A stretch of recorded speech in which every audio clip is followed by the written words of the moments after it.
اعوذ باللہ من الشیطان الرجیم، بسم اللہ الرحمن الرحیم۔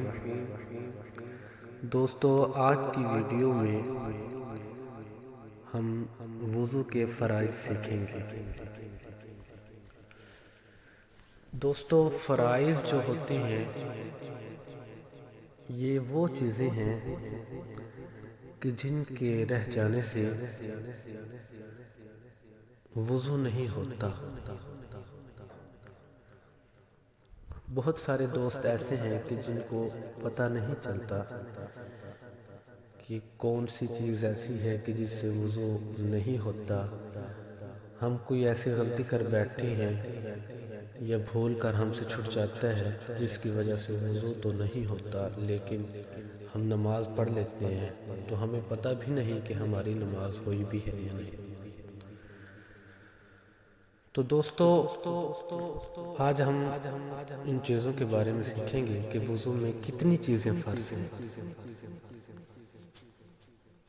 وضو میں 4 چیزیں فرض ہیں۔ نمبر 1، چہرہ دھونا۔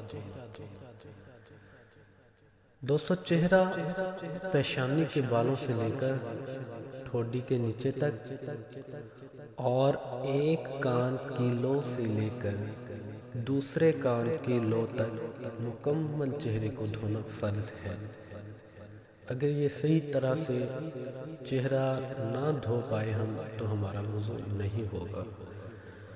نمبر 2، کہنیوں سمیت دونوں ہاتھوں کو دھونا، یعنی کہنیوں تک دونوں بازوں کو دھو لینا، یہ بھی فرض ہے۔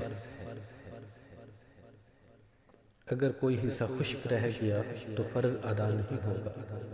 نمبر 3، چوتھائی سر کا مسح کرنا۔ دوستو، یہ جو چوتھائی سر کا مسح کرنا ہے اس کے بارے میں بہت کم لوگوں کو پتہ ہے کہ اس کا مقصد کیا ہے۔ دوستو، چوتھائی سر کا مسح، اس کا مطلب یہ ہے کہ سر کا جو چوتھا حصہ ہے اس کا مسح کرنا فرض ہے۔ یعنی کہ اگر بندہ پورے سر کا مسح نہ کرے، چوتھے حصے کا مسح ہو جائے تو سمجھ لیں کہ ہمارا فرض ادا ہو گیا اور وضو ہو گیا، ہم نماز پڑھ سکتے ہیں۔ مگر جو ہم پورے سر کا مسح کرتے ہیں وہ سنت ہے۔ اگر پورے سر کا مسح نہ ہوا، فرض تو ادا ہو جائے گا لیکن سنت رہ جائے گی۔ ہمیں پورے سر کا ہی مسح کرنا چاہیے، اور فرض چوتھائی سر کا مسح، یعنی چوتھے سر کا مسح۔ دوستو، نمبر 4، ٹخنوں سمیت دونوں پاؤں کو دھونا، یعنی کہ جسے ہم پنجابی میں بولتے ہیں گٹے، یعنی کہ وہاں تک پاؤں کو دھونا۔ یہ چیزیں دوستو وضو میں فرض ہیں۔